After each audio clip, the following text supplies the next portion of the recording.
trained but highly educated, trained rural youth and women in the eastern part of India. On the other side, there is a global IT opportunity. There's an opportunity of a business that needs to be served. iMerit uses technology to bridge these two groups and to bring these IT jobs, sustainable high quality jobs, to the unemployed rural youth of this country. One of the key challenges iMerit faces is finding, mobilizing and training rural youths to a global IT standard. And we've solved that through our unique integrated model with our sister concern Anudeep, which is the livelihood training.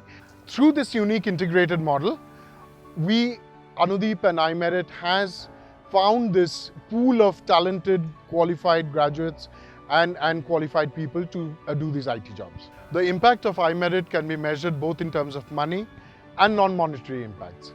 In terms of money, the average starting salary of an iMerit employee is 3 times the annual household income in that family. iMerit and Anudeep together, right now, have already touched 100,000 lives positively through the economic platform. But more important than that, through the sustainable IT jobs that we bring to these communities, to bring to these people, we are opening the doors of the 21st century to their lives. We've already proved our model. We've already shown that it's replicable, it's scalable, it's sustainable. So now we've touched 100,000 lives. In the next 5 years, and a conservative